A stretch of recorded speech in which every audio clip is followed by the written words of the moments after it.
O Pequeno Príncipe, Antoine de Saint-Exupéry. A Léon Vert.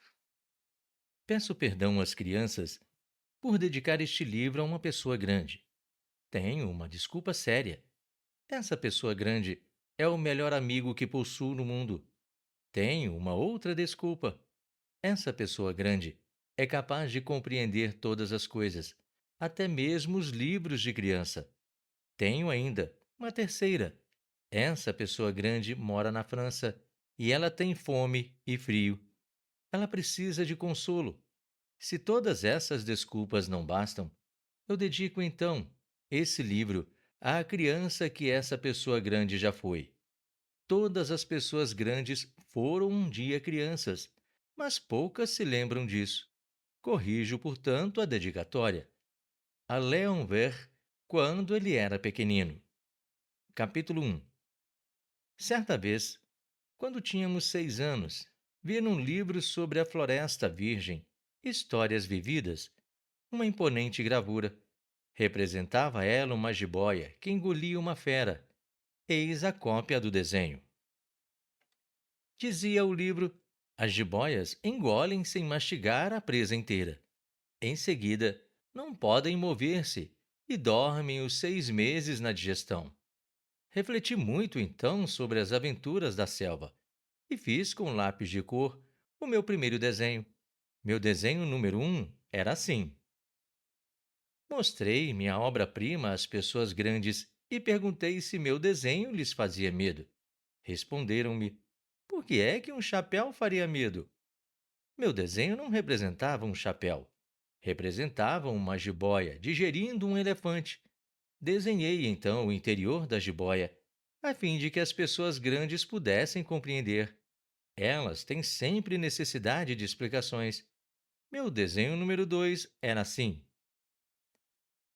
As pessoas grandes aconselharam-me deixar de lado os desenhos de jiboias abertas ou fechadas e dedicar-me de preferência à geografia, à história, ao cálculo, à gramática. Foi assim que abandonei, aos 6 anos, uma esplêndida carreira de pintor. Eu fora desencorajado pelo insucesso do meu desenho número 1 e do meu desenho número 2. As pessoas grandes não compreendem nada sozinhas, e é cansativo para as crianças estar toda hora explicando. Tive, pois, de escolher uma outra profissão e aprendi a pilotar aviões. Voei, por assim dizer, por todo o mundo. E a geografia, é claro, me serviu muito. Sabia distinguir, num relance, a China e o Arizona. É muito útil quando se está perdido na noite. Tive, assim, no correr da vida, muitos contatos com muita gente séria. Vivi no meio das pessoas grandes. Vi-as muito de perto. Isso não melhorou de modo algum a minha antiga opinião.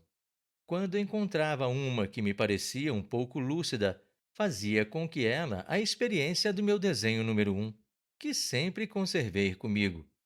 Eu queria saber se ela era verdadeiramente compreensiva, mas respondia sempre: é um chapéu.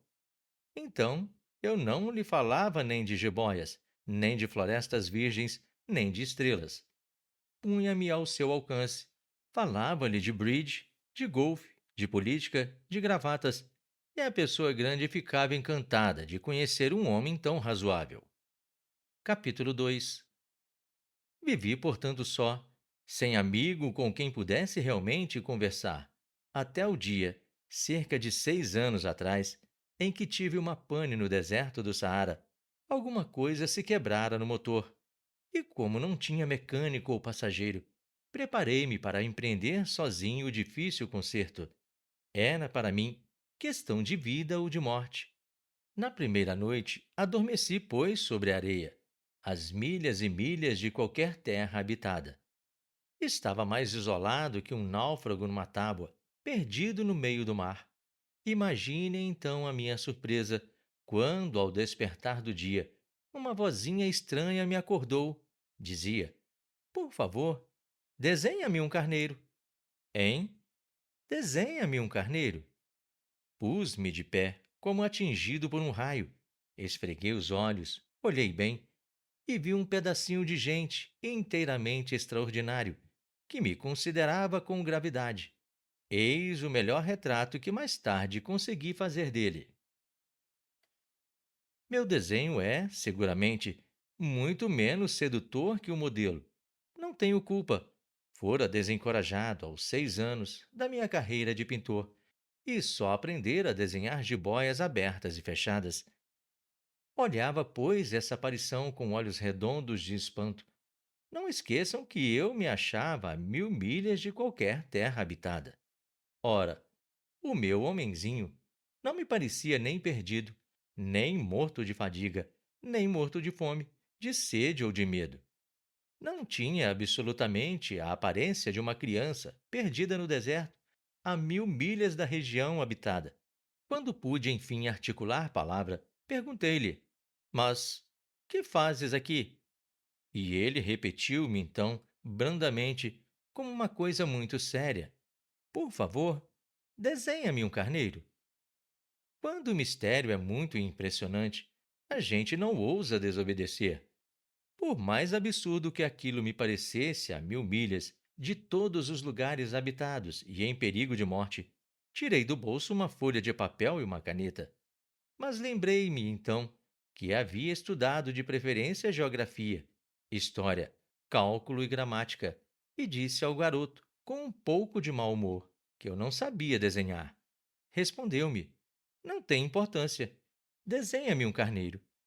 Como jamais houvesse desenhado um carneiro, refiz para ele um dos dois únicos desenhos que sabia, o da jiboia fechada, e fiquei estupefato de ouvir o garoto replicar: Não, não, eu não quero um elefante numa jiboia.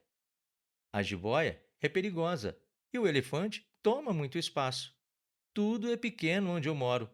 Preciso de um carneiro. Desenha-me um carneiro. Então desenhei. Olhou atentamente e disse: Não, esse já está muito doente.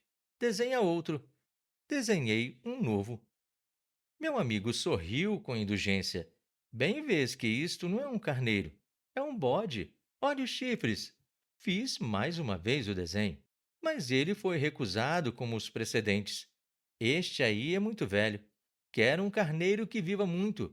Então, perdendo a paciência, como tinha pressa de desmontar o motor, rabisquei o desenho ao lado. E arrisquei. Esta é a caixa, o carneiro está dentro.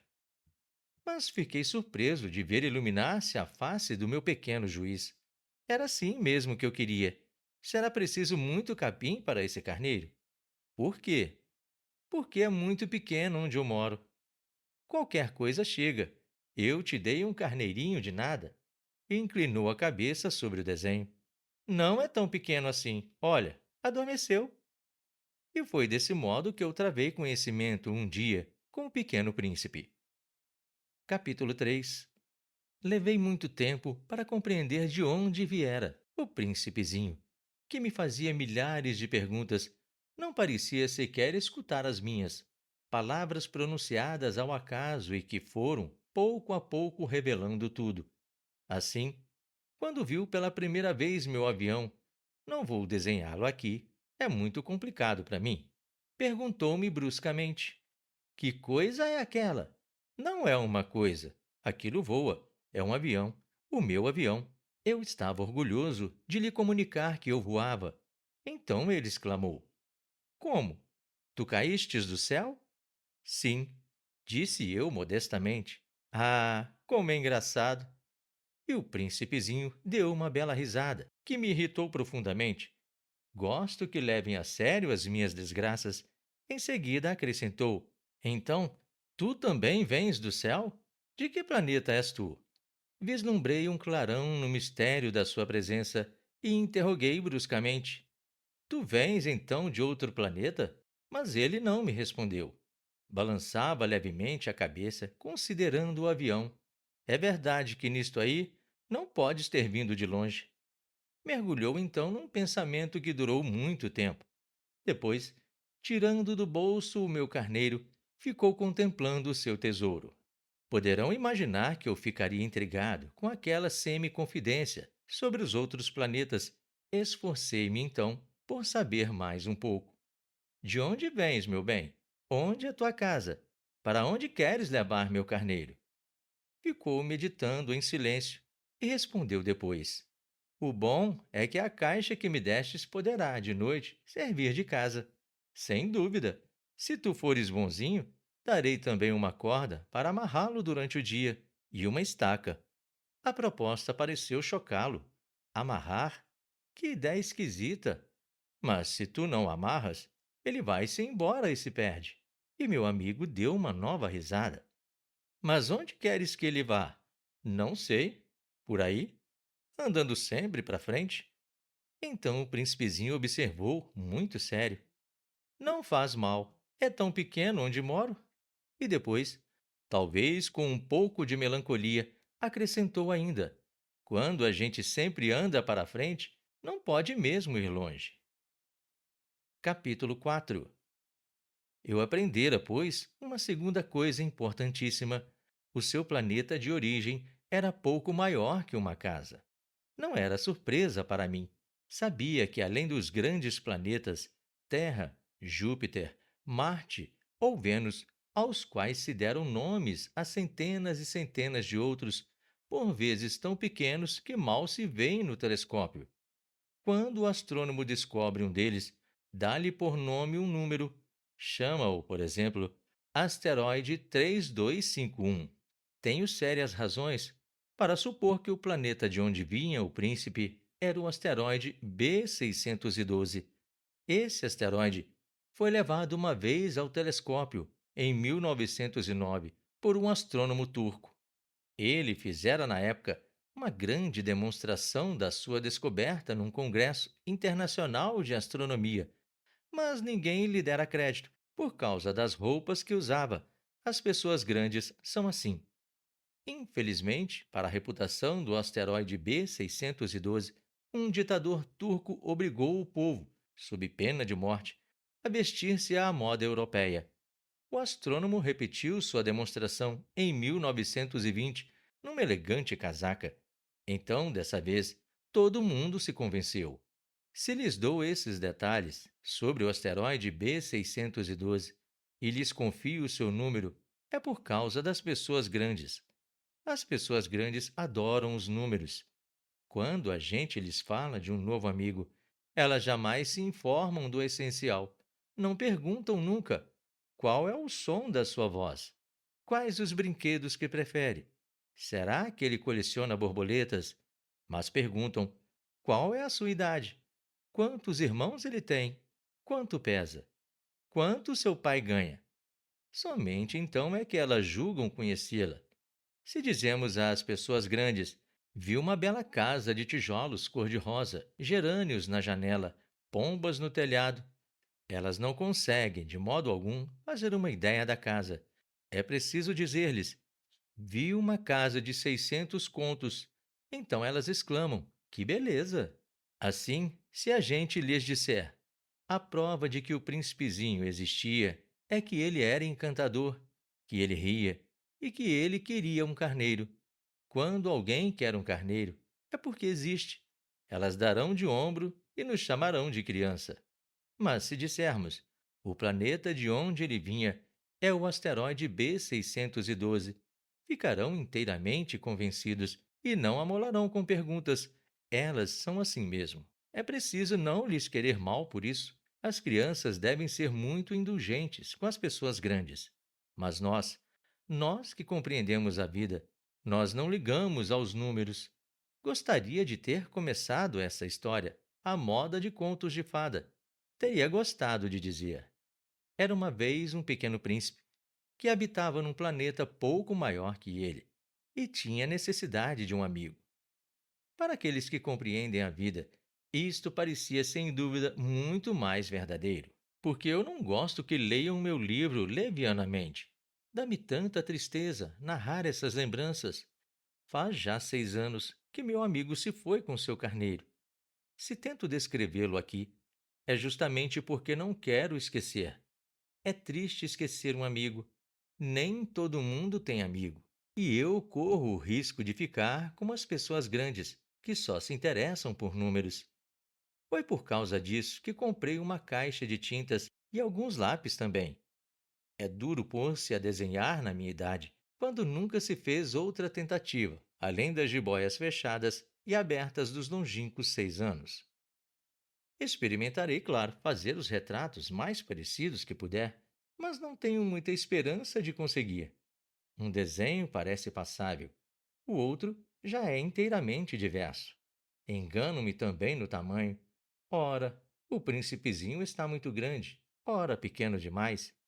Hesito também quanto à cor do seu traje. Vou arriscando então aqui e ali. Enganar-me-ei, provavelmente, em detalhes dos mais importantes. Mas é preciso desculpar.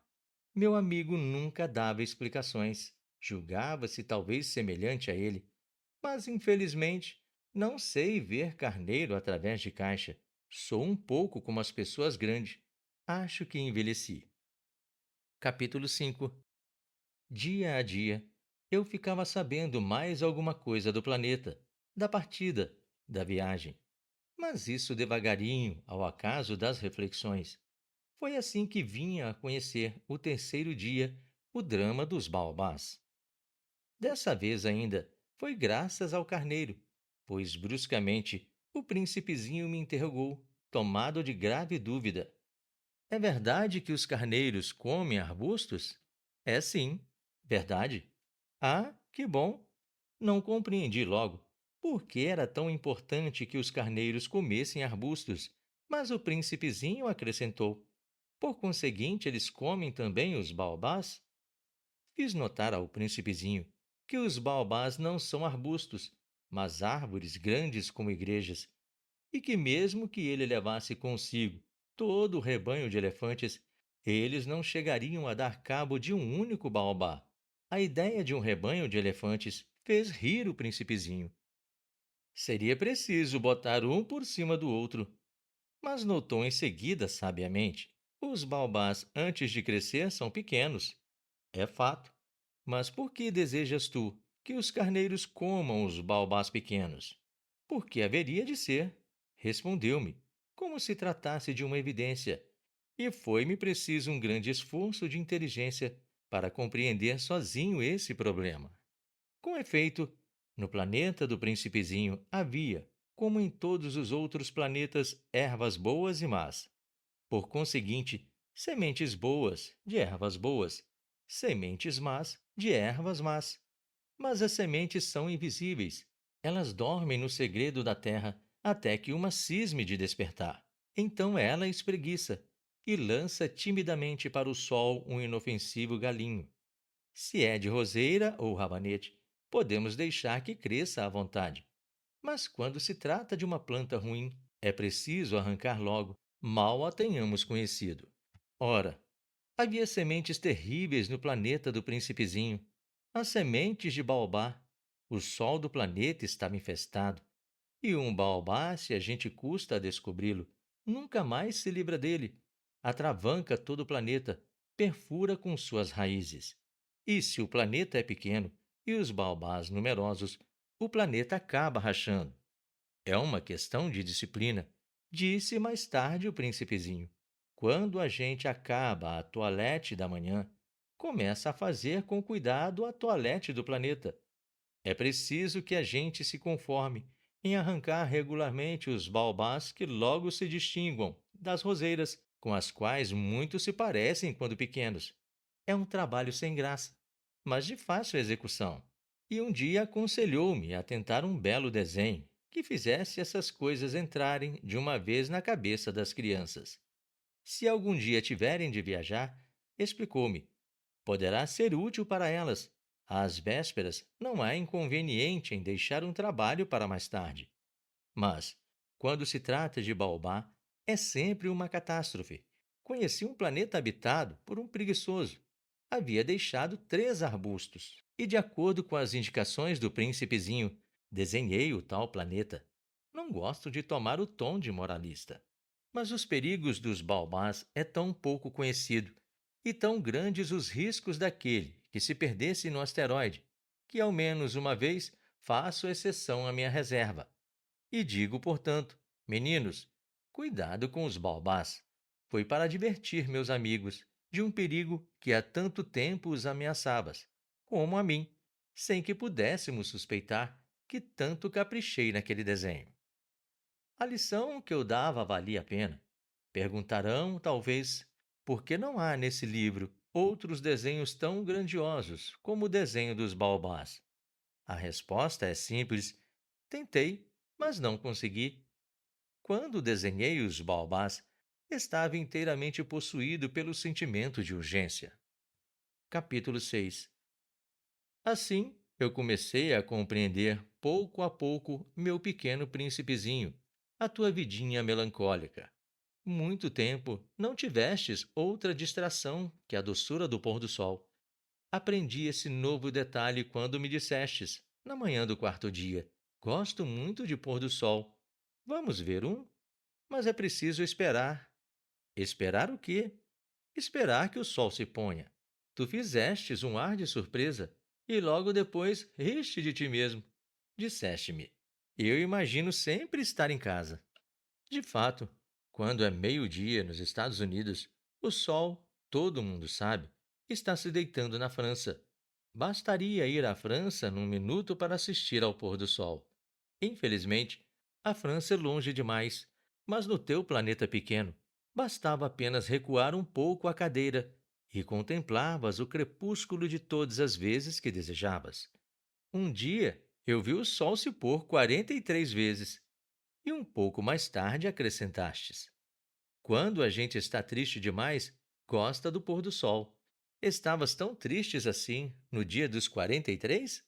Mas o principinho não respondeu. Capítulo 7. No quinto dia, sempre graças ao carneiro, este segredo da vida do pequeno príncipe foi de súbito revelado. Perguntou-me, sem preâmbulo, como se for o fruto de um problema muito tempo meditado em silêncio. Um carneiro, se come arbusto, come também as flores? Um carneiro come tudo o que encontra, mesmo as flores que têm um espinho? Sim, mesmo as que têm. Então, para que servem os espinhos? Eu não sabia. Estava ocupadíssimo naquele instante, tentando desatarrachar do motor um parafuso muito apertado. Minha pane começava a parecer demasiado grave, e em breve já não teria água para beber. Para que servem os espinhos? O príncipezinho jamais renunciava a uma pergunta depois que a tivesse feito, mas eu estava irritado com o parafuso e respondi qualquer coisa. Espinho não serve para nada. São pura maldade das flores. Oh! Após um silêncio, ele me disse com uma espécie de rancor: Não acredito. As flores são fracas, ingênuas. Defendem-se como podem. Elas se julgam terríveis com seus espinhos. Não respondi. Naquele instante eu pensava: se esse parafuso ainda existe, vou fazê-lo soltar a martelo. O príncipezinho perturbou-me de novo com as reflexões. E tu pensas então que as flores. Ora, eu não penso nada. Eu respondi qualquer coisa. Eu só me ocupo com coisas sérias. Ele me olhou estupefato. Coisas sérias? Via-me, martelo em punho, dedos sujos de graxa, curvados sobre um feio objeto. Tu falas como as pessoas grandes. Senti um pouco de vergonha, mas ele acrescentou implacável: Tu confunde todas as coisas. Misturas tudo. Eu realmente estava muito irritado. Sacudia ao vento cabelos de ouro. Eu conheço um planeta onde há um sujeito vermelho, quase roxo. Nunca cheirou uma flor. Nunca olhou uma estrela. Nunca amou ninguém. Nunca fez outra coisa senão somas. E o dia todo repete como tu: Eu sou um homem sério. Eu sou um homem sério. E isso faz inchar-se de orgulho. Mas ele não é um homem. É um cogumelo. Um o quê? Um cogumelo. O príncipezinho estava agora pálido de cólera. Há milhões e milhões de anos que as flores fabricam espinhos. Há milhões e milhões de anos que os carneiros as comem, apesar de tudo. E não será sério procurar compreender por que perdem tanto tempo fabricando espinhos inúteis. Não terá importância a guerra dos carneiros e das flores? Não será mais importante que as contas do tal sujeito? E se eu, por minha vez, Conheço uma flor única no mundo, que só existe no meu planeta, e que um belo dia um carneirinho pode liquidar num só golpe, sem avaliar o que faz. Isso não tem importância? Corou um pouco e continuou em seguida. Se alguém ama uma flor, da qual só existe um exemplar em milhões e milhões de estrelas, isto basta para que seja feliz quando a contempla. Ele pensa: minha flor está lá, em algum lugar. Mas se o carneiro come a flor, é para ele, bruscamente, como se todas as estrelas se apagassem. E isto não tem importância? Não pôde dizer mais nada. Pôs-se bruscamente a soluçar. A noite caíra. Larguei as ferramentas. Ria-me do martelo, do parafuso, da sede e da morte.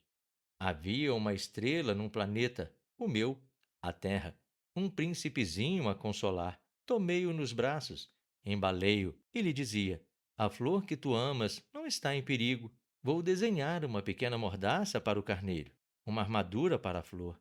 Eu, eu não sabia o que dizer. Sentia-me desajeitado. Não sabia como atingi-lo, onde encontrá-lo. É tão misterioso o país das lágrimas. Capítulo 8. Pude bem cedo conhecer melhor aquela flor. Sempre houvera no planeta do Pequeno Príncipe flores muito simples, ornadas de uma só fileira de pétalas, e que não ocupavam lugar nem incomodavam ninguém. Apareciam certa manhã na relva, e já à tarde se extinguiam. Mas aquela brotara um dia, de um grão trazido não se sabe de onde, e o príncipezinho vigiara de perto o pequeno broto, tão diferente dos outros. Podia ser uma nova espécie de baobá, mas o arbusto logo parou de crescer, e começou então a preparar uma flor. O príncipezinho, que assistia à instalação de um enorme botão, bem sentiu que sairia dali uma aparição miraculosa. Mas a flor não acabava mais de preparar sua beleza no seu verde quarto. Escolhia as cores com cuidado, vestia-se lentamente, ajustava uma a uma suas pétalas. Não queria sair como os cravos amarrotada. No radioso esplendor da sua beleza é que ela queria aparecer. Ah, sim, era vaidosa. Sua misteriosa toilette, portanto, durara dias e dias. E eis que uma bela manhã, justamente à hora do sol nascer, havia-se afinal mostrado. E ela, que se preparara com tanto esmero, disse bocejando: ah, eu acabo de despertar. Desculpa, estou ainda toda despenteada. O príncipezinho então não pôde conter o seu espanto. Como és bonita! Não é? Respondeu a flor docemente. Nasci ao mesmo tempo que o sol. O príncipezinho percebeu logo que a flor não era modesta, mas era tão comovente. Creio que é hora do almoço, acrescentou ela. Tu poderias cuidar de mim? E o príncipezinho, embaraçado, fora buscar um regador com água fresca e servir à flor.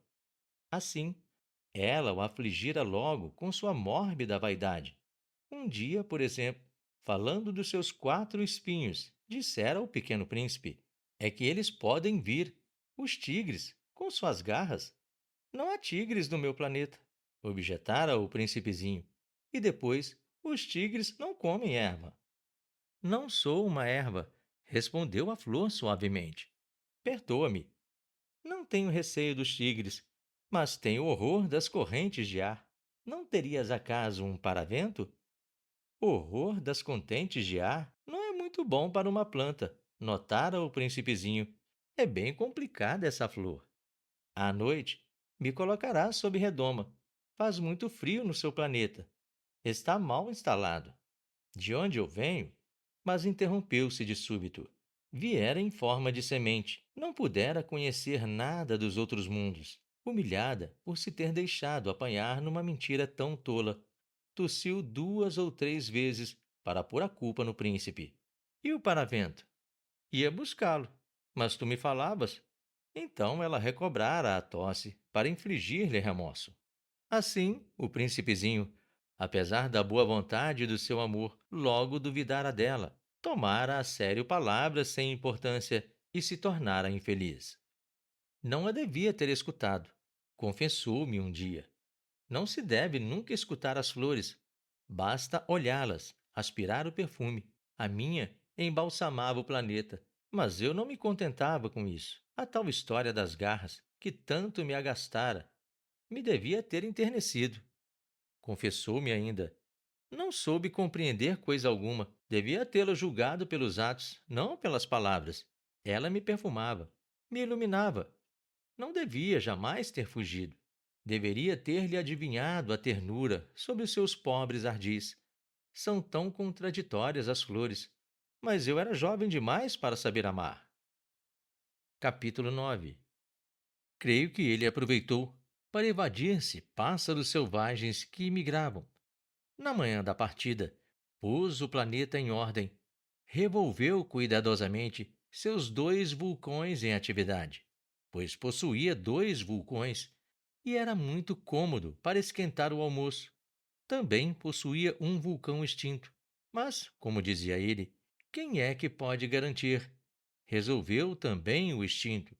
Se eles são bem resolvidos, os vulcões queimam lentamente, regularmente, sem erupções. As erupções vulcânicas são como fagulhas de lareira. Na Terra, nós somos muito pequenos para revolver os vulcões. Por isso é que nos causam tanto dano. O príncipezinho arrancou também, não sem um pouco de melancolia, os últimos rebentos de Baobá. Ele julgava nunca mais voltar, mas todos esses trabalhos familiares lhe pareceram, aquela manhã, extremamente doces. E quando regou pela última vez a flor e se dispunha a colocá-la sob a redoma, percebeu que estava com vontade de chorar. Adeus, disse ele à flor, mas a flor não respondeu. Adeus, repetiu ele. Revolveu cuidadosamente seus dois vulcões. A flor tossiu, mas não era por causa do resfriado. Eu fui uma tola, disse por fim. Peço-te perdão. Trata de ser feliz. As ausências de censuras o surpreendeu. Ficou parado, inteiramente sem jeito, com a redoma no ar. Não podia compreender essa calma doçura. É claro que eu te amo, disse a flor. Foi por minha culpa que não soubestes de nada. Isso não tem importância. Não foste tão tolo quanto eu. Trata de ser feliz, mas pode deixar em paz a redoma. Não preciso mais dela. Mas o vento. Não estou assim tão resfriada. O ar da noite me fará bem. Eu sou uma flor. Mas os bichos. É preciso que eu suporte 2 ou 3 larvas se quiser conhecer as borboletas. Dizem que são tão belas. Do contrário, quem virá visitar-me? Tu estarás longe. Quanto aos bichos grandes, não tem medo deles? Eu tenho as minhas garras. E ela mostrava genuinamente os seus 4 espinhos. Em seguida acrescentou: não demores assim, que és asperante. Tu decidistes partir. Vai-te embora. Pois ela não queria que ele a visse chorar. Era uma flor muito orgulhosa. Capítulo 10. Ele se achava na região dos asteroides 325, 326, 327, 328, 329, 330. Começou, pois, a visitá-los para procurar uma ocupação e se instruir. O primeiro era habitado por um rei. O rei sentava-se, vestido de púrpura e arminho, num trono muito simples, posto que majestoso. Ah, eis um súdito! Exclamou o rei ao dar com o príncipezinho. E o príncipezinho perguntou a si mesmo: como ele pode reconhecer-me, se jamais me viu? Ele não sabia que, para os reis, o mundo é muito simplificado. Todos os homens são súditos. Aproxima-te, para que eu te veja melhor, disse o rei, todo orgulhoso de poder ser rei para alguém.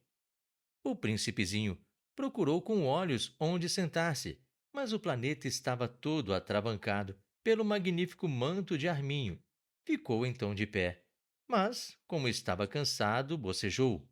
É contra a etiqueta bocejar em frente do rei, disse o monarca. Eu o proíbo. Não posso evitá-lo. disse o príncipezinho confuso. Fiz uma longa viagem e não dormi ainda. Então, disse o rei, eu te ordeno que bocejes. Há anos que não vejo ninguém bocejar. Os bocejos são uma raridade para mim. Vamos, boceja. É uma ordem. Isso me intimida. Eu não posso mais, disse o príncipezinho todo vermelho. Respondeu o rei. Então, então eu te ordeno ora bocejares e ora. Ele gaguejava um pouco e parecia vexado, porque o rei fazia questão fechada que sua autoridade fosse respeitada. Não tolerava a desobediência. Era um monarca absoluto, mas, como era muito bom, dava ordens razoáveis. Se eu ordenasse, costumava dizer que um general se transformasse em gaivota e o general não me obedecesse. A culpa não seria do general, seria minha. Posso sentar-me? Interrogou timidamente o príncipezinho. Eu te ordeno que sentes, respondeu-lhe o rei, que puxou majestosamente um pedaço de manto de arminho. Mas o príncipe se espantava. O planeta era minúsculo. Sobre quem reinaria o rei? Majestade, eu vos peço perdão de ousar interrogar-vos. Eu te ordeno que me interrogues. Apressou-se o rei a declarar. Majestade, sobre quem é que reinais? Sobre tudo, respondeu o rei com uma grande simplicidade. Sobre tudo? O rei, com um gesto discreto, designou seu planeta, os outros e também as estrelas. Sobre tudo isso? Sobre tudo isso, respondeu o rei, pois ele não era apenas um monarca absoluto, era também um monarca universal. E as estrelas vos obedecem? Sem dúvida, disse o rei. Obedecem prontamente. Eu não tolero indisciplina. Um tal poder maravilhou o príncipezinho. Se ele fosse detentor do mesmo, teria podido assistir, não a 44, mas a 72, ou mesmo a 100, ou mesmo a 200 pôres do sol no mesmo dia, sem precisar sequer afastar a cadeira. E como se sentisse um pouco triste à lembrança do seu pequeno planeta abandonado, ousou solicitar do rei uma graça. Eu desejava ver um pôr do sol. Fazei-me esse favor? Ordenai ao sol que se ponha? Se eu ordenasse a meu general voar de uma flor a outra como borboleta, ou escrever uma tragédia, ou transformar-se em gaivota, e o general não executasse a ordem recebida, quem? Ele ou eu? Estaria errado? Vós. Respondeu com firmeza o príncipezinho. Exato. É preciso exigir de cada um o que cada um pode dar, explicou o rei. A autoridade repousa sobre a razão. Se ordenares a teu povo que ele se lance ao mar, farão todos revolução. Eu tenho o direito de exigir obediência, porque minhas ordens são razoáveis. E meu pôr do sol? Lembrou o príncipezinho, que nunca esquecia a pergunta que houvesse formulado. Teu pôr do sol, tu terás. Eu o exigirei, mas eu esperarei a minha ciência de governo, que as condições sejam favoráveis. Quando serão? Indagou o príncipezinho. Hein? Respondeu o rei, que consultou inicialmente um grosso calendário. Será lá por volta de 7h40 esta noite, e tu verás como sou bem obedecido. O príncipezinho bocejou, lamentava o pôr do sol que perdera, e depois já estava se aborrecendo um pouco.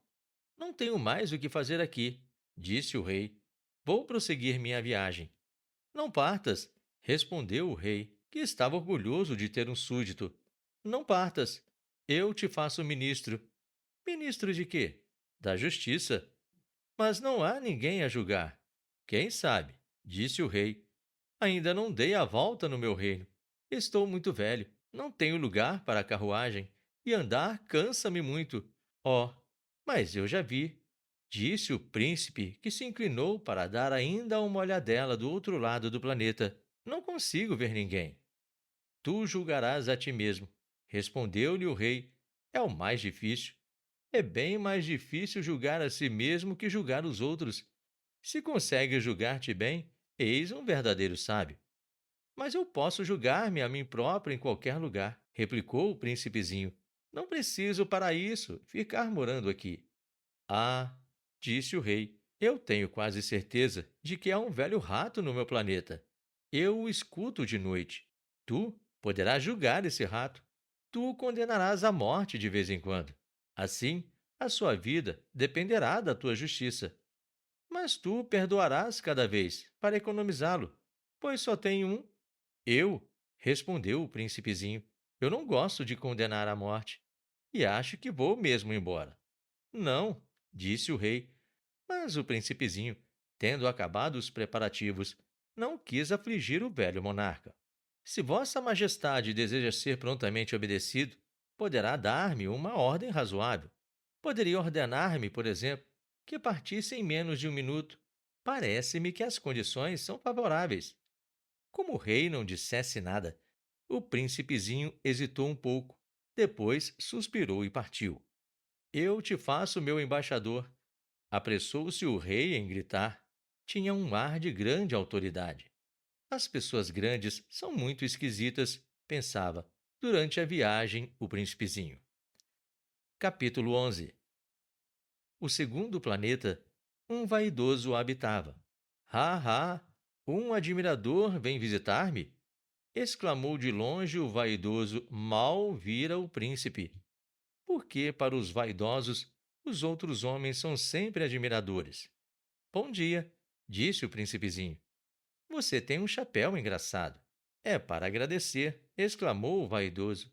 Para agradecer quando me aclamam. Infelizmente, não passa ninguém por aqui. Sim, disse o príncipezinho sem compreender.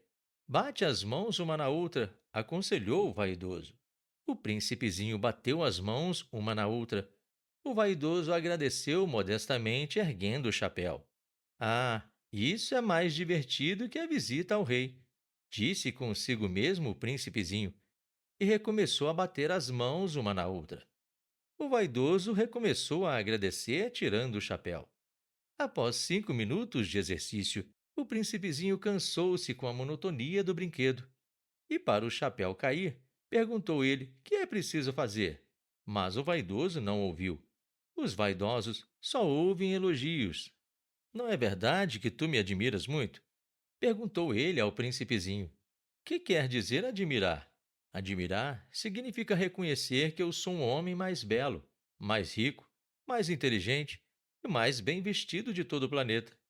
Mas só há você no seu planeta. Dá-me esse gosto. Admira-me mesmo assim. Eu te admiro, disse o príncipezinho, dando de ombros. Mas como pode isso interessar-te? E o príncipezinho foi-se embora. As pessoas grandes são decididamente muito bizarras. Ia pensando ele pela viagem afora. Capítulo 12. O planeta seguinte era habitado por um bêbado. Esta visita foi muito curta, mas mergulhou o príncipezinho numa profunda melancolia. Que fazes aí? Perguntou ao bêbado, silenciosamente instalado diante de uma coleção de garrafas vazias e uma coleção de garrafas cheias. Eu bebo, respondeu o bêbado com ar lúgubre. Por que é que bebes? Perguntou-lhe o príncipezinho. Para esquecer, respondeu o beberrão. Esquecer o quê? Indagou o príncipezinho, que já começava a sentir pena. Esquecer que eu tenho vergonha, confessou o bêbado, baixando a cabeça. Vergonha de quê? Investigou o príncipezinho, que desejava socorrê-lo. Vergonha de beber, concluiu o beberrão, encerrando-se definitivamente no seu silêncio, e o príncipezinho foi-se embora perplexo. As pessoas grandes são decididamente muito bizarras, dizia de si para si durante a viagem. Capítulo 13. O quarto planeta era o do homem de negócios. Estava tão ocupado que não levantou sequer a cabeça à chegada do príncipe. Bom dia, disse-lhe este. O seu cigarro está apagado. 3 e 2 são 5. 5 e 7, 12. 12 e 3, 15. Bom dia. 15 e 20, 22. 22 e 6, 28. Não há tempo para acender de novo. 26 e 5, 31. Uf! São, pois, 501.622.731. 500 milhões de quê? Hein? Ainda estás aqui? 500 milhões e um de... Eu não sei mais. Tenho tanto trabalho. Sou um sujeito sério, não me preocupo com ninharias. 2 e 5, 7... 500 milhões de quê? Repetiu o príncipezinho, que nunca na sua vida renunciara a uma pergunta, uma vez que a tivesse feito. O homem de negócios levantou a cabeça. Há 54 anos que habito este planeta e só fui incomodado 3 vezes. A primeira vez foi há 22 anos, por um besouro caído não sei de onde. Fazia um barulho terrível e cometi 4 erros na soma. A segunda foi há 11 anos, por uma crise de reumatismo. Falta de exercício. Não tenho tempo para passeio. Sou um sujeito sério. A terceira é esta. Eu dizia, portanto, 501 milhões. Milhões de quê? O homem de negócios compreendeu que não havia esperança de paz. Milhões dessas coisas que se veem às vezes no céu. Moscas? Não, não, essas coisinhas que brilham. Abelhas? Também não. Essas coisinhas douradas que fazem sonhar os ociosos. Eu, cá, sou um sujeito sério. Não tenho tempo para divagações. Ah, estrelas! Isso mesmo, estrelas! E que fazes tu de 500 milhões de estrelas? 501.622.731. Eu sou um sujeito sério. Gosto de exatidão. E que fazes tu dessas estrelas? O que faço delas? Sim, nada. Eu as possuo. Tu possuis as estrelas? Sim, mas eu já vi um rei que... Os reis não possuem. Eles reinam sobre. É muito diferente. E de que te serve possuir as estrelas? Serve-me para ser rico. E para que te serve ser rico?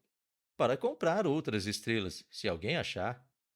Esse aí, disse o príncipezinho para si mesmo, raciocina um pouco como o bêbado. No entanto, fez ainda algumas perguntas. Como pode a gente possuir as estrelas? De quem são elas? Respondeu ameaçador o homem de negócios. Eu não sei, de ninguém. Logo são minhas, porque pensei primeiro. Basta isso? Sem dúvida. Quando achas um diamante, não é de ninguém, ele é teu. Quando achas uma ilha que não é de ninguém, ela é tua. Quando tens uma ideia primeiro, tu a fazes registrar, ela é tua. E quanto a mim, eu possuo as estrelas, pois ninguém antes de mim teve a ideia de as possuir. Isso é verdade, disse o príncipezinho. E que fazes tu com elas? Eu as admiro. Eu as conto e reconto, disse o homem de negócios. É difícil, mas eu sou um homem sério. O príncipezinho ainda não estava satisfeito. Eu, se possuo um lenço, posso colocá-lo em torno do pescoço e levá-lo comigo. Se possuo uma flor, posso colher a flor e levá-la comigo. Mas tu não podes colher as estrelas. Não, mas eu posso colocá-las no banco. Que quer dizer isto? Isso quer dizer que eu escrevo num papelzinho o número das minhas estrelas. Depois, tranco o papel à chave numa gaveta. Só isto? E basta. É divertido, pensou o príncipezinho. É bastante poético, mas não é muito sério. O príncipezinho tinha sobre as coisas sérias ideias muito diversas das ideias das pessoas grandes. Eu, disse ele ainda, possuo uma flor que rego todos os dias.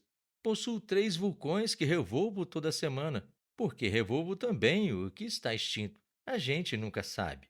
É útil para os meus vulcões, é útil para a minha flor que eu os possua. Mas tu não és útil às estrelas. O homem de negócios abriu a boca, mas não achou nada a responder e o príncipezinho se foi. As pessoas grandes são mesmo extraordinárias, repetia simplesmente no percurso da viagem. Capítulo 14. O quinto planeta era muito curioso. Era o menor de todos. Mal dava para um lampião e o acendedor de lampiões. O príncipezinho não podia atinar que pudessem servir no céu, num planeta sem casa e sem gente, um lampião e um acendedor de lampiões. No entanto, Disse consigo mesmo: talvez esse homem seja mesmo absurdo. No entanto, é menos absurdo que o rei, que o vaidoso, que o homem de negócios, que o beberrão. Seu trabalho, ao menos, tem um sentido. Quando acende o lampião, é como se fizesse nascer mais uma estrela, mais uma flor. Quando apaga, porém, é estrela ou flor que adormecem. É uma ocupação bonita. E é útil, porque é bonita. Quando abordou o planeta, saudou respeitosamente o acendedor. Bom dia. Por que acabas de apagar teu lampião?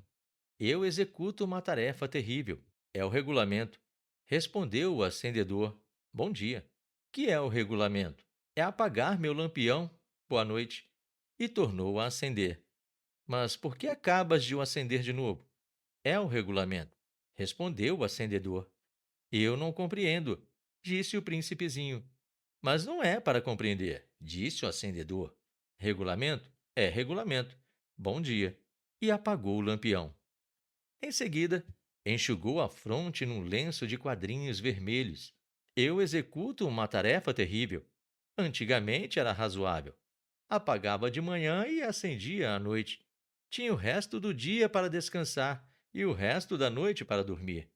E depois disso tudo, mudou o regulamento? O regulamento não mudou, disse o acendedor. Aí é que está o drama.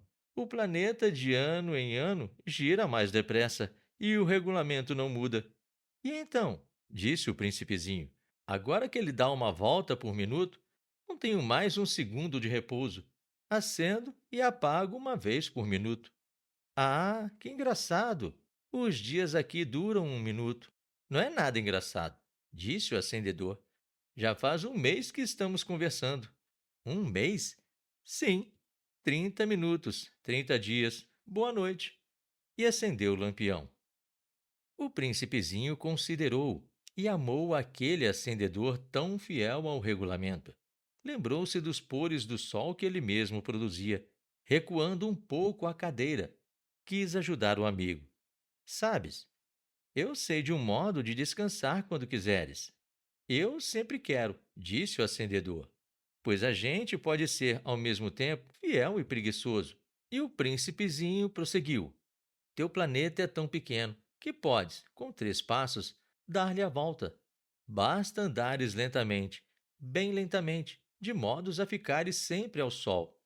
Quando quiseres descansar, caminharás, e o dia durará quanto queiras. Isso não adianta muito, disse o acendedor. O que eu gosto mais na vida é de dormir. Então não há remédio, disse o príncipezinho. Não há remédio, disse o acendedor. Bom dia.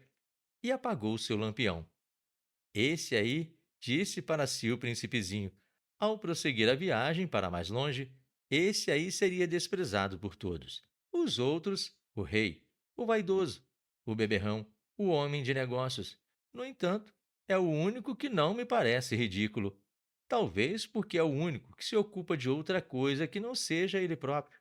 Suspirou de pesar e ainda disse: era o único que eu podia ter feito meu amigo. Mas seu planeta é mesmo pequeno demais. Não há lugar para dois.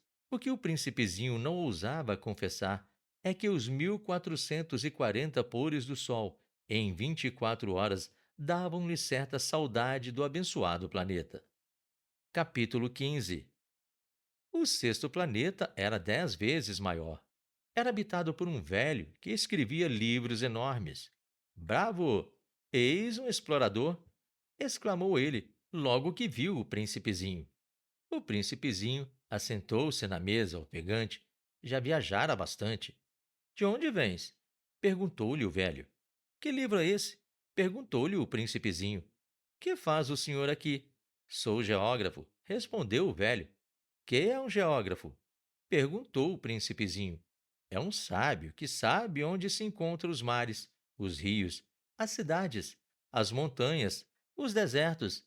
É bem interessante, disse o príncipezinho. Eis, afinal, uma verdadeira profissão.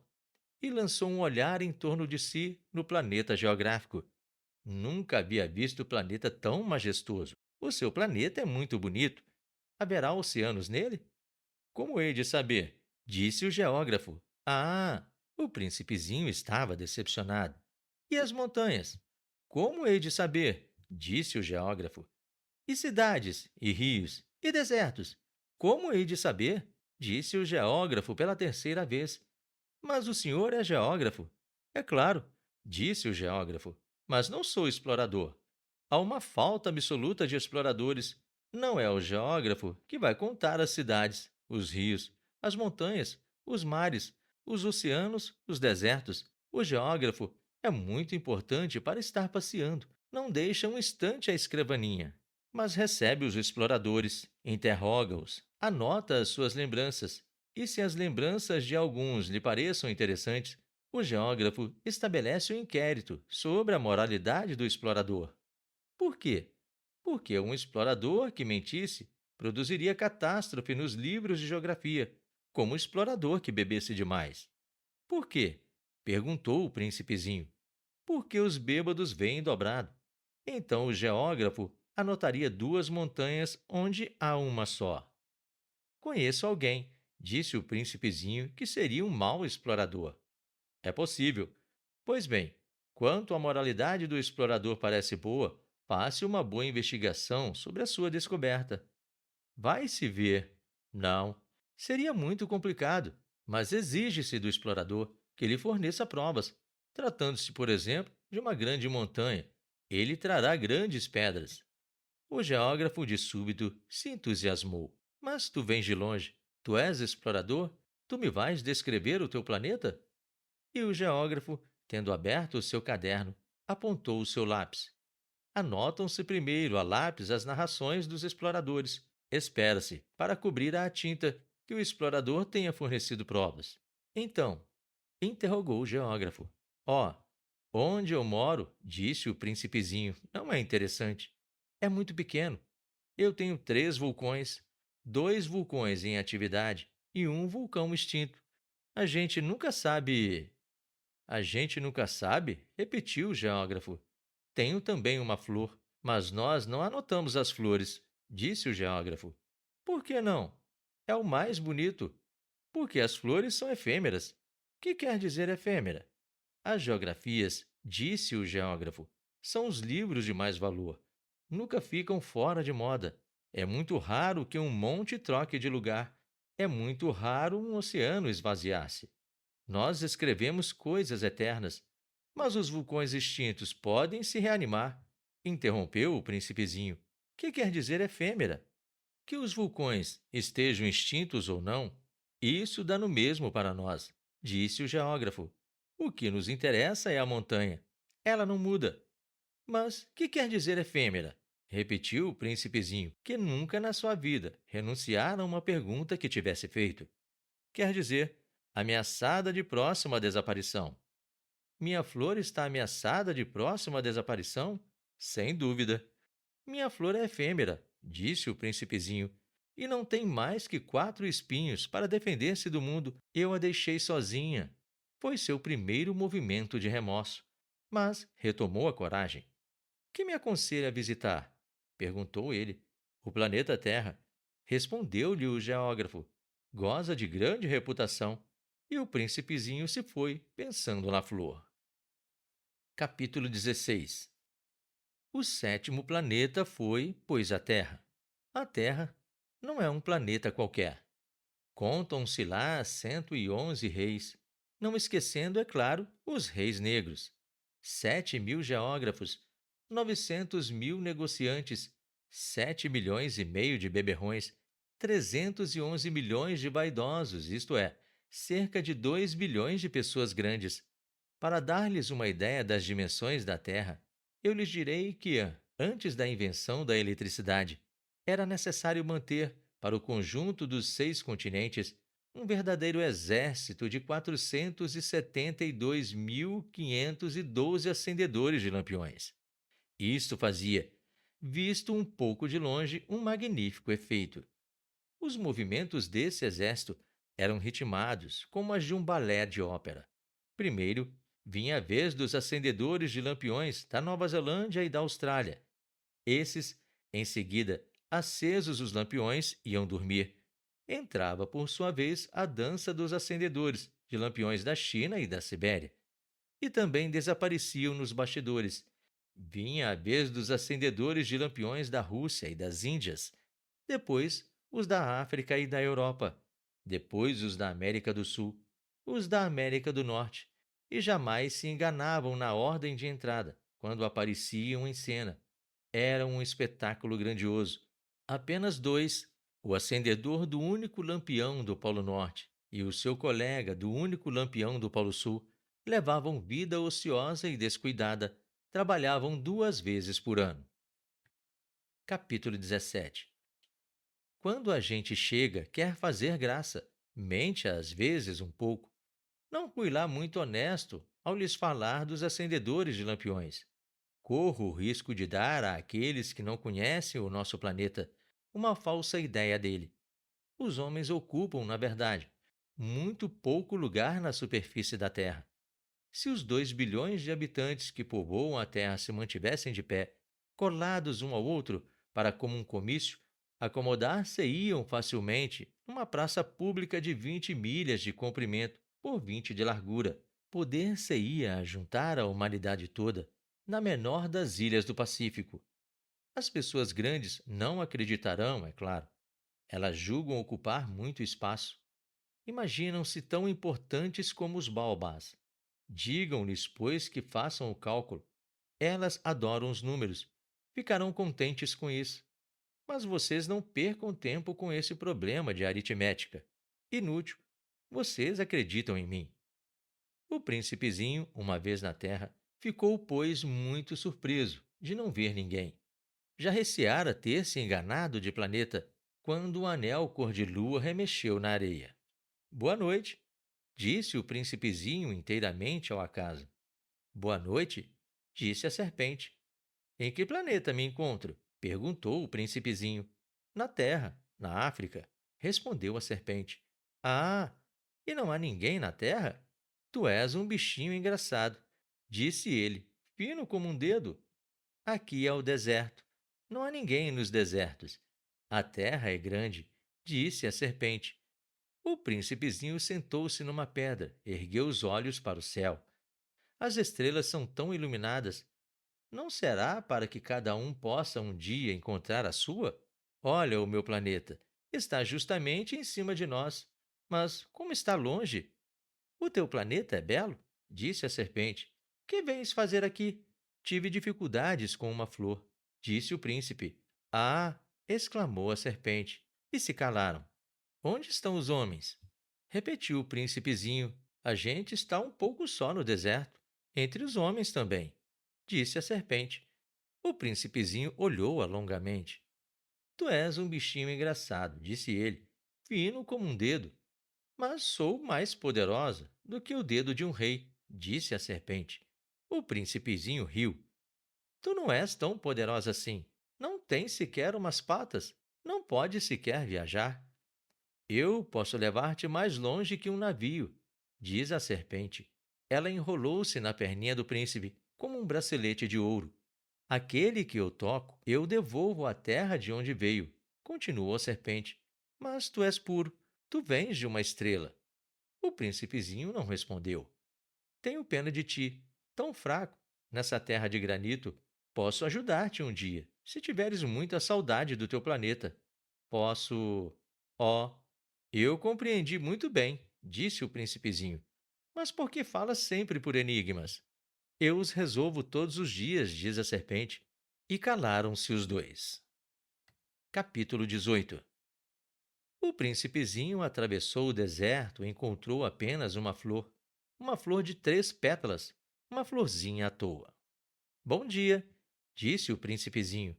Bom dia, disse a flor. Onde estão os homens? A flor um dia vira passar uma caravana. Os homens? Eu creio que existe 6 ou 7. Vi-os há muitos anos, mas não se pode nunca saber onde se encontram. O vento os leva. Eles não têm raízes. Eles não gostam das raízes. Adeus, disse o príncipezinho. Adeus, disse a flor. Capítulo 19. O príncipezinho escalou uma grande montanha. As únicas montanhas que conhecera eram os 3 vulcões que lhe davam pelo joelho. O vulcão extinto servia-lhe de tamborete. De montanha tão alta, pensava ele, verei todo o planeta e todos os homens. Mas só viu agulhas de pedra, pontudas. Bom dia, disse ele inteiramente ao Léo. Bom dia, bom dia, bom dia, respondeu o eco. Quem és tu? Perguntou o príncipezinho. Quem és tu? Quem és tu? Quem és tu? Respondeu o eco. Sede, meus amigos, eu estou só, disse ele. Eu estou só, eu estou só, eu estou só, respondeu o eco. Este planeta é todo eco, pontudo e salgado. Que planeta engraçado, pensou então. É todo seco, pontudo e salgado. E os homens não têm imaginação. Repetem o que a gente diz. No meu planeta, eu tinha uma flor, e era sempre ela que falava primeiro. Capítulo 20. Mas aconteceu que o príncipezinho, tendo andado muito tempo pelas areias, pelas rochas e pela neve, descobriu enfim uma estrada. E as estradas vão todas na direção dos homens. Bom dia, disse ele. Era um jardim cheio de rosas. Bom dia, disseram as rosas. O príncipezinho contemplou-as. Eram todas iguais à sua flor. Quem sois? Perguntou ele, estupefato. Somos rosas, disseram as rosas. Ah! Exclamou o príncipezinho. E ele sentiu-se extremamente feliz. Sua flor lhe havia contado que ela era a única de sua espécie em todo o universo. E eis que havia 5.000 iguaizinhas num só jardim. Ela haveria de ficar bem vermelha, pensou ele, se visse isto. Começaria a tossir, fingiria morrer para escapar ao ridículo, e eu então teria que fingir que cuidava dela. Porque, se não só para me humilhar, ela era bem capaz de morrer de verdade. Depois, refletiu ainda me julgava rico de uma flor sem igual, e é apenas uma rosa comum que eu possuo. Uma rosa e 3 vulcões que me dão pelo joelho, um dos quais extinto para sempre. E isso não faz de mim um príncipe muito grande. E deitado na relva, ele chorou. Capítulo 21. E foi então que apareceu a raposa. Bom dia, disse a raposa. Bom dia, respondeu polidamente o príncipezinho, que se voltou, mas não viu nada. Eu estou aqui, disse a voz, debaixo da macieira. Quem és tu? Perguntou o príncipezinho. Tu és bem bonita. Sou uma raposa, disse a raposa. Vem brincar comigo, propôs o príncipezinho. Estou tão triste. Eu não posso brincar contigo, disse a raposa. Não me cativaram ainda. Ah, desculpa, disse o príncipezinho. Após uma reflexão, acrescentou: Que quer dizer cativar? Tu não és daqui, disse a raposa. Que procuras? Procuro os homens, disse o príncipezinho. Que quer dizer cativar? Os homens, disse a raposa, têm fuzis e caçam. É bem cômodo. Criam galinhas também. É a única coisa interessante que eles fazem. Tu procuras galinhas? Não, disse o príncipezinho. Eu procuro amigos. Que quer dizer cativar? É uma coisa muito esquecida, disse a raposa. Significa criar laços. Criar laços? Exatamente, disse a raposa. Tu não és ainda para mim senão um garoto inteiramente igual a 100.000 outros garotos. E eu não tenho necessidade de ti. E tu não tens também necessidade de mim. Não passo a teus olhos de uma raposa igual a 100.000 outras raposas. Mas, se tu me cativas, nós teremos necessidade um do outro. Serás para mim um único no mundo, e eu serei para ti única no mundo. Começo a compreender, disse o príncipezinho. Existe uma flor. Eu creio que ela me cativou. É possível, disse a raposa. Vê-se tanta coisa na terra. Oh, não foi na terra, disse o príncipezinho. A raposa pareceu intrigada. Num outro planeta? Sim. Há caçadores nesse planeta? Não. Que bom. E as galinhas? Também não. Nada é perfeito, suspirou a raposa. Mas a raposa voltou à sua ideia. Minha vida é monótona. Eu caço as galinhas e os homens me caçam. Todas as galinhas se parecem e todos os homens se parecem também. E por isso eu me aborreço um pouco. Mas se tu me cativas, minha vida será como que cheia de sol. Conhecerei um barulho de passos que será diferente dos outros. Os outros passos me fazem entrar debaixo da terra. O teu me chamará para fora da toca, como se fosse música. E depois, olha, vês lá longe os campos de trigo? Eu não como pão. O trigo para mim é inútil. Os campos de trigo não me lembram coisa alguma. Isso é triste. Mas tu tens cabelos cor de ouro. Então, será maravilhoso quando me tiverdes cativado. O trigo, que é dourado, fará lembrar-me de ti, e eu amarei o barulho do vento no trigo. A raposa calou-se e considerou por muito tempo o príncipe. Por favor, cative-me, disse ela. Bem quisera, disse o príncipezinho, mas eu não tenho muito tempo. Tenho amigos a descobrir e muitas coisas a conhecer. A gente só conhece bem as coisas que cativou, disse a raposa. Os homens não têm mais tempo de conhecer coisa alguma. Compram tudo prontinho nas lojas. Mas, como não existem lojas de amigos, os homens não têm mais amigos. Se tu queres um amigo, cativa-me. O que é preciso fazer? Perguntou o príncipezinho. É preciso ser paciente, respondeu a raposa. Tu te sentarás primeiro um pouco longe de mim. Assim, na relva, eu te olharei com o canto do olho e tu não dirás nada. A linguagem é uma fonte de mal-entendidos, mas cada dia te sentarás mais perto. No dia seguinte, o príncipezinho voltou. Teria sido melhor voltares à mesma hora, disse a raposa. Se tu vens, por exemplo, às 4 da tarde, desde as 3 eu começarei a ser feliz. Quanto mais a hora for chegando, mais eu me sentirei feliz. Às 4 horas, então, estarei inquieta e agitada. Descobrirei o preço da felicidade. Mas se tu vens a qualquer momento, nunca saberei a hora de preparar o coração. É preciso ritos. Que é um rito? Perguntou o príncipezinho. É uma coisa muito esquecida também, disse a raposa. É o que faz com que um dia seja diferente dos outros, uma hora das outras. Os meus caçadores, por exemplo, possuem um rito. Dançam na quinta-feira com as moças da aldeia. A quinta-feira, então, é o dia maravilhoso. Vou passear até a vinha. Se os caçadores dançarem qualquer dia, os dias seriam todos iguais e eu não teria férias. Assim o príncipezinho cativou a raposa. Mas quando chegou a hora da partida, a raposa disse: Ah, eu vou chorar. A culpa é tua, disse o príncipezinho.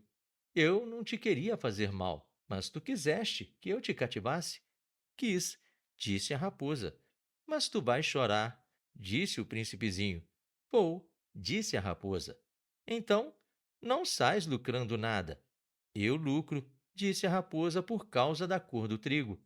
Depois ela acrescentou: Vai rever as rosas. Tu compreenderás que a tua é a única do mundo. Tu voltarás para me dizer adeus, e eu te farei presente de um segredo. Foi o príncipezinho rever as rosas. Vós não sois absolutamente iguais à minha rosa. Vós não sois nada ainda. Ninguém ainda vos cativou, nem cativastes a ninguém. Sois como era a minha raposa. Era uma raposa igual a 100.000 outras, mas eu fiz dela um amigo. Ela é agora única no mundo. E as rosas estavam desapontadas. Sois belas, mas vazias, disse ele ainda. Não se pode morrer por vós. Minha rosa, sem dúvida, é um transeunte qualquer. Pensaria que se parece convosco. Ela é sozinha, porém, mais importante que vós todas, pois foi a ela que eu reguei. Foi a ela que eu pus sob a redoma. Foi a ela que abriguei com um paravento. Foi dela que eu matei as larvas, exceto 2 ou 3 por causa das borboletas. Foi a ela que eu escutei queixar-se ou gabar-se, ou mesmo calar-se algumas vezes. É a minha rosa. E voltou então à raposa. Adeus, disse ele. Adeus, disse a raposa. Eis o meu segredo. É muito simples. Só se vê bem com o coração. O essencial é invisível para os olhos, repetiu o príncipezinho a fim de se lembrar. Foi o tempo que perdestes com tua rosa que fez tua rosa tão importante. Foi o tempo que eu perdi com a minha rosa, repetiu o príncipezinho a fim de se lembrar.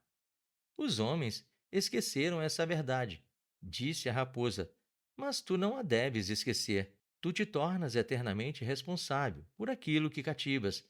Tu és responsável pela rosa. Eu sou responsável pela minha rosa, repetiu o príncipezinho a fim de se lembrar. Capítulo 22. Bom dia, disse o príncipezinho. Bom dia, respondeu o guarda-chaves. Que fazes aqui? Perguntou-lhe o príncipezinho. Eu divido os passageiros em blocos de 1000, disse o guarda-chaves. Despacho os trens que os carregam, ora para a direita, ora para a esquerda. E um rápido iluminado, roncando como um trovão, fez tremer a cabine do guarda-chaves. Eles estão com muita pressa, disse o príncipezinho. O que é que estão procurando? Nem o homem da locomotiva sabe, disse o guarda-chaves. E trovejou, em sentido inverso, um outro rápido iluminado. Já estão de volta? Perguntou o príncipezinho. Não são os mesmos, disse o guarda-chaves. É uma troca. Não estavam contentes onde estavam? Nunca estamos contentes onde estamos, disse o guarda-chaves. E um terceiro rápido iluminado trovejou. Estão perseguindo os primeiros viajantes? Perguntou o príncipezinho. Não perseguem nada, disse o guarda-chaves. Estão dormindo lá dentro, ou bocejando. Só as crianças esmagam o nariz nas vidraças. Só as crianças sabem o que procuram, disse o príncipezinho. Perdem tempo com a boneca de pano, e a boneca se torna muito importante, e choram quando a gente toma. Eles são felizes, disse o guarda-chaves. Capítulo 23. Bom dia, disse o príncipezinho. Bom dia, disse o vendedor. Era um vendedor de pílulas aperfeiçoadas que aplacavam a sede. Toma-se uma por semana e não é mais preciso beber. Por que vendes isso? Perguntou o príncipezinho. É uma grande economia de tempo, disse o vendedor. Os peritos calcularam. A gente ganha 53 minutos por semana. E que se faz então com os 53 minutos? O que a gente quiser. Eu, pensou o príncipezinho, se tivesse 53 minutos para gastar, iria caminhando passo a passo, mãos no bolso, na direção de uma fonte. Capítulo 24. Estávamos no 8º dia de minha pane. Justamente quando bebi a última gota da minha provisão de água, foi que ouvi a história do vendedor. Ah, disse eu ao príncipezinho, são bem bonitas as tuas lembranças, mas eu não consertei ainda meu avião. Não tenho mais nada para beber, e eu serei feliz. Eu também, se puder ir caminhando passo a passo, mãos no bolso, na direção de uma fonte. Minha amiga raposa me disse: Meu caro, não se trata mais de raposa. Por quê? Porque vamos morrer de sede. Ele não compreendeu o meu raciocínio e respondeu: É bom ter tido um amigo, mesmo se a gente vai morrer. Eu estou muito contente de ter tido a raposa por amiga. Não avalia o perigo, disse eu. Não tem nunca fome ou sede. Um raio de sol lhe basta. Mas ele me olhou e respondeu ao que eu pensava. Tenho sede também. Procuremos um poço. Eu fiz um gesto de desânimo. É um absurdo procurar um poço ao acaso, na imensidão do deserto. No entanto, pusemo-nos a caminho. Já tínhamos andado horas em silêncio quando a noite caiu e as estrelas começaram a brilhar. Eu as via como em sonho, porque tinha um pouco de febre, por causa da sede. As palavras do príncipezinho dançavam na memória. Tu tens sede também? Perguntei-lhe, mas não respondeu à minha pergunta. Disse apenas: Ah, a água pode ser uma boa para o coração. Não compreendi sua resposta e calei-me. Eu bem sabia que não adiantava interrogá-lo. Ele estava cansado. Sentou-se. Sentei-me junto dele. E após um silêncio, disse ainda: As estrelas são belas por causa de uma flor que não se vê?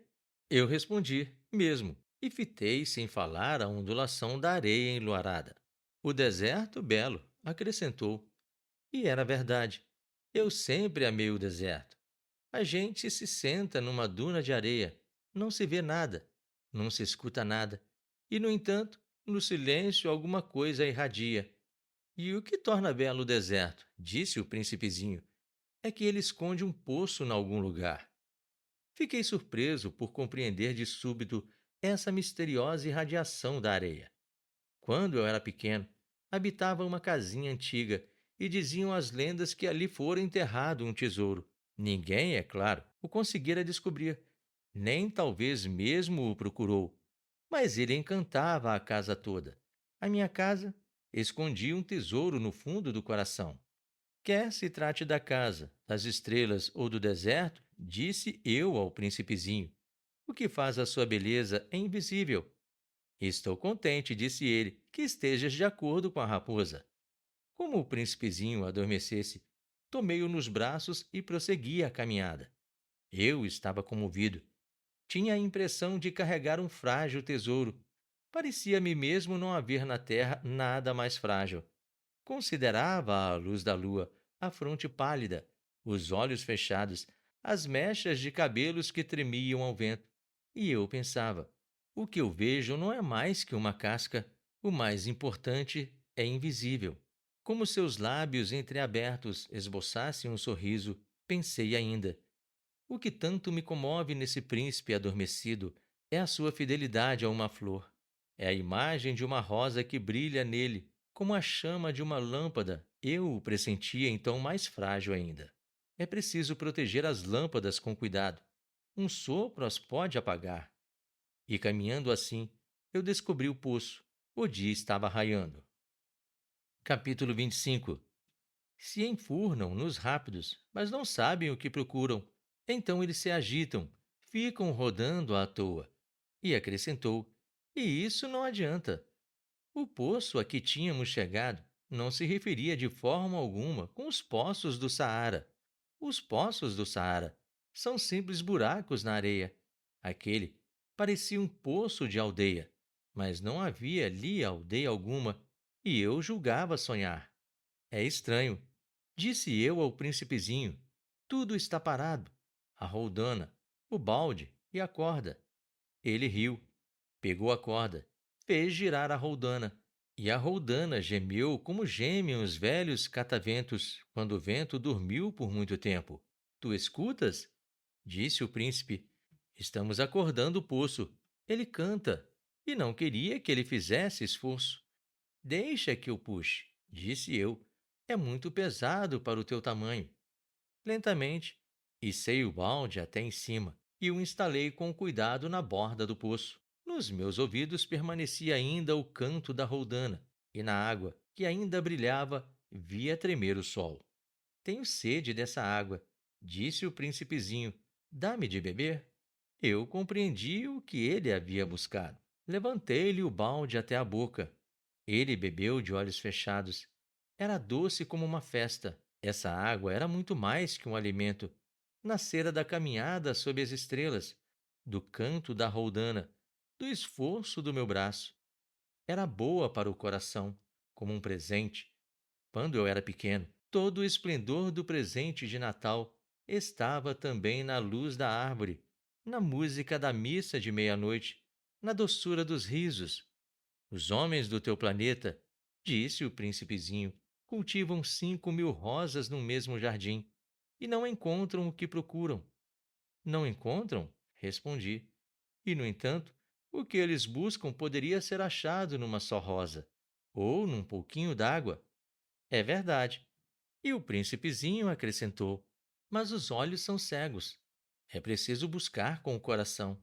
Eu havia bebido, respirava facilmente. A areia é cor de mel quando amanhece, e a cor de mel me fazia feliz.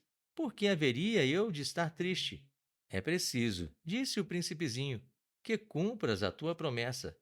Ele estava de novo sentado junto de mim. Que promessa? Tu sabes, a mordaça do meu carneiro, e eu sou responsável pela flor. Tirei do bolso as minhas tentativas de desenho, e o príncipezinho os viu e disse rindo: teus baobás parecem um pouco repolhos. Oh, eu estava tão orgulhoso dos meus baobás. Tua raposa, as orelhas dela parecem chifres, são compridas. Ele riu outra vez. Tu és injusto, meu bem. Eu só sabia desenhar jiboias abertas e fechadas. Não faz mal, disse ele. As crianças entendem. Rabisquei, portanto, uma pequena mordaça. mas senti ao entregá-la um aperto no coração. Tu tens projetos que eu ignoro, mas ele não me respondeu. Me disse: Lembras-te da minha queda na terra? Amanhã será o aniversário. Depois, após um silêncio, acrescentou: Caí pertinho daqui. E ficou vermelho ao dizê-lo. E de novo, sem compreender por quê, eu sentia um estranho pesar. No entanto, ocorreu-me a pergunta: Então, não foi por acaso que vagava sozinho quando te encontrei há 8 dias, a milhas e milhas de qualquer região habitada? Não estarias voltando ao ponto da queda? O príncipezinho ficou vermelho de novo. E eu acrescentei, hesitando: Teria sido por causa do aniversário? O príncipezinho ficou mais vermelho. Não respondia nunca às perguntas. Mas quando a gente fica vermelho, não é o mesmo que dizer sim? Ah, disse-lhe eu tenho medo. Mas ele respondeu: Tu deves agora trabalhar, ir em busca do teu aparelho. Espero-te aqui. Volta amanhã de tarde. Mas eu não estava tranquilo. Lembrava-me da raposa. A gente corre o risco de chorar um pouco quando se deixou cativar. Capítulo 26. Havia ao lado do poço a ruína de um velho muro de pedra. Quando voltei do trabalho no dia seguinte, vi de longe o príncipezinho sentado no alto, com as pernas balançando. Eu o escutei dizer: Tu não te lembras então? Não foi bem aqui o lugar? Outra voz devia responder-lhe, porque replicou em seguida: Não, não estou enganado. O dia é este, mas não o lugar. Persegui o caminho para o muro. Continuava a não ver ninguém. No entanto, o príncipezinho replicou novamente: Está bem. Tu verás onde começa, na areia, o sinal dos meus passos. Basta esperar-me. Estarei ali esta noite. Eu me achava a 20 metros do muro e continuava a não ver nada. O príncipezinho disse ainda, após um silêncio: O teu veneno é do bom? Estás certas de que não vou sofrer muito? Parei o coração apertado, sem compreender ainda. Agora, vai-te embora, disse ele. Eu quero descer. Então baixei os olhos para o pé do muro e dei um salto. Lá estava, erguida para o príncipezinho, uma dessas serpentes amarelas que nos liquidam num minuto. Enquanto procurava o revólver no bolso, dei uma rápida corrida, mas percebendo o barulho, a serpente se foi encolhendo lentamente, como um repuxo que morre, e, sem se apressar demais, enfiou-se entre as pedras num leve tinir de metal. Cheguei ao muro a tempo a receber nos braços o meu caro príncipezinho, pálido como a neve. Que história é essa? Tu conversas agora com as serpentes? Desatei o nó do seu eterno lenço dourado, umedeci-lhe as têmporas, dei-lhe água. E agora? Não ousava perguntar-lhe alguma coisa. Olhou-me gravemente e passou-me os bracinhos no pescoço. Sentia-lhe o coração bater de encontro ao meu, como o de um pássaro que morre, atingido pela carabina. Ele me disse: Estou contente de teres descoberto o defeito do maquinismo. Vais poder voltar para casa. Como soubeste disto? Eu vinha justamente anunciar-lhe que, contra toda a expectativa, havia realizado o concerto. Nada respondeu à minha pergunta, mas acrescentou: Eu também volto hoje para casa. Depois, com melancolia, ele disse: É bem mais longe, bem mais difícil. Eu percebi claramente que algo de extraordinário se passava. Apertava-o nos braços como se fosse uma criancinha, mas tinha a impressão de que ele ia deslizando verticalmente no abismo, sem que eu nada pudesse fazer para detê-lo. Seu olhar estava sério, perdido ao longe. Tenho o teu carneiro, e a caixa para o carneiro, e a mordaça. Agora, vai-te embora, disse ele. Eu quero descer. Ele sorriu com tristeza. Esperei muito tempo. Pareceu-me que ele ia se aquecendo de novo, pouco a pouco. Meu querido, tu tivestes medo? É claro que tivera, mas ele sorriu docemente. Terei mais medo ainda esta noite. O sentimento do irreparável gelou-me de novo, e eu compreendi que não podia suportar a ideia de nunca mais escutar esse riso. Ele era para mim como uma fonte no deserto. Meu bem, Eu quero ainda escutar o teu riso. Mas ele me disse: Faz um ano esta noite. Minha estrela se achará justamente em cima do lugar onde caí no ano passado. Não será um sonho mau essa história de serpente, de encontro marcado, de estrela? Mas não respondeu à minha pergunta e disse: O que é importante a gente não vê. A gente não vê? Será como a flor. Se tu amas uma flor que se acha numa estrela, é doce de noite olhar o céu. Todas as estrelas estão floridas. Todas as estrelas estão floridas. Será como a água. Aquela que me destes parecia música, por causa da roldana e da corda. Lembras-te como era boa? Lembro-me. Tu olharás de noite as estrelas. Onde eu moro é muito pequeno, para que eu possa te mostrar onde se encontra a minha. É melhor assim. Minha estrela será então qualquer das estrelas. Gostarás de olhar todas elas. Serão todas tuas amigas. E depois eu vou fazer-te um presente. Ele riu outra vez. Ah, meu pedacinho de gente, meu amor, como eu gosto de ouvir esse riso. Pois é ele o meu presente. Será como a água. Que queres dizer? As pessoas têm estrelas que não são as mesmas. Para uns que viajam, as estrelas são guias. Para outros, elas não passam de pequenas luzes. Para outros, os sábios são problemas. Para o meu negociante, eram ouro. Mas todas essas estrelas se calam. Tu, porém, terás estrelas como ninguém. Que queres dizer? Quando olhares o céu à noite, porque habitarei uma delas, porque numa delas estarei rindo. Então será como se todas as estrelas te rissem, e tu terás estrelas que sabem rir. E ele riu mais uma vez. E quando te houveres consolado, a gente sempre consola. Tu te sentirás contente por me teres conhecido. Tu serás sempre meu amigo. Terás vontade de rir comigo e abrirás às vezes a janela à toa por gosto. E teus amigos ficarão espantados de ouvir-te rir olhando o céu. Tu explicarás então: Sim, as estrelas, elas sempre me fazem rir. E eles te julgarão maluco. Será uma peça que eu te prego. E riu de novo. Será como se eu te houvesse dado, em vez de estrelas, montões de guizos que riem. E riu de novo mais uma vez. Depois ficou sério. Esta noite, tu sabes, não venhas. Eu não te deixarei. Eu parecerei sofrer. Eu parecerei morrer. É assim. Não venhas ver. Não vale a pena. E não te deixarei. Mas ele estava preocupado. Eu digo isto também por causa da serpente. É preciso que não te morda. As serpentes são más. Podem morder por gosto. Eu não te deixarei. Mas uma coisa o tranquilizou.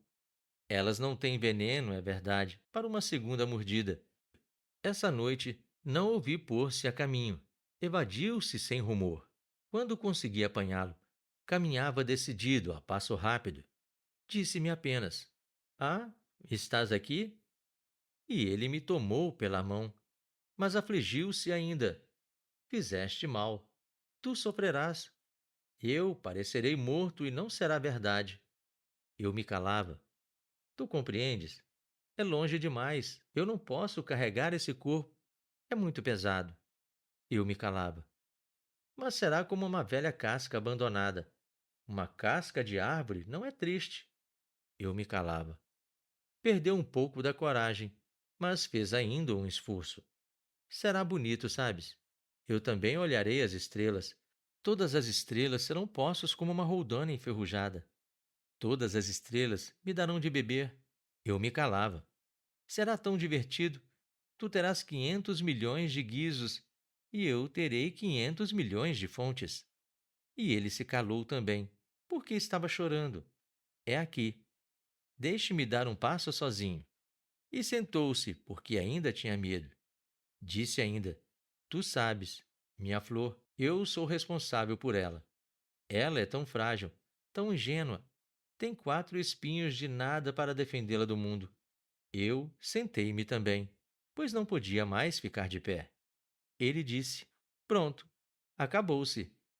Hesitou ainda um pouco. Depois ergueu-se, deu um passo. Eu não podia mover-me. Houve apenas um clarão amarelo perto de sua perna. Permaneceu por um instante imóvel. Não gritou, tombou devagarinho como uma árvore tomba. Não fez barulho sequer por causa da areia. Capítulo 27. E agora, certamente, já se vão 6 anos. Jamais contara essa história. Os camaradas ficaram contentes de ver-me são e salvo. Eu estava triste, mas dizia: é o cansaço. Agora já me consolei um pouco, mas não de todo. Sei que ele voltou ao seu planeta, pois, ao raiar do dia, não lhe encontrei o corpo. Não era um corpo tão pesado assim. E gosto à noite de escutar as estrelas. 500 milhões de guizos. Mas eis que sucede uma coisa extraordinária. Na mordaça que desenhei para o príncipezinho, esqueci de juntar a correia. Não poderá jamais prendê-la ao carneiro. E eu pergunto então: que se terá passado no planeta? Pode bem ser que o carneiro tenha comido a flor? Ora, eu penso, certamente que não. O príncipezinho encerra a flor todas as noites na redoma de vidro e vigia bem o carneiro. Então, eu me sinto feliz e todas as estrelas riem docemente. Ora, eu digo, uma vez ou outra, a gente se distrai e basta isto. Esqueceu uma noite a redoma de vidro, ou o carneirinho saiu de mansinho sem fosse notado. Então os guizos se transformam todos em lágrimas. Eis aí um mistério bem grande. Para vocês que amam também o príncipezinho, como para mim, todo o universo muda de sentido. Se num lugar que não sabemos onde um carneiro, que não conhecemos, comeu ou não uma rosa, olhem o céu, perguntem: terá ou não o carneiro comido a flor? E verão como tudo fica diferente. E nenhuma pessoa grande jamais compreenderá que isso tenha tanta importância. Esta é para mim a mais bela paisagem do mundo e também a mais triste. É a mesma da página precedente, mas desenhei-a de novo para mostrá-la bem. Foi aqui que o príncipezinho apareceu na terra e desapareceu depois. Olhem atentamente esta paisagem, que estejam certos de reconhecê-la, se viajarem um dia na África através do deserto. E se acontecer passarem por ali, eu lhes suplico que não tenham pressa e que esperem um pouco bem debaixo da estrela. Se então um menino vem ao encontro de vocês, se ele ri, se tem cabelos de ouro, se não respondem quando interrogam, adivinharão quem é. Então, por favor, não me deixem tão triste. Escrevam-me depressa que ele voltou.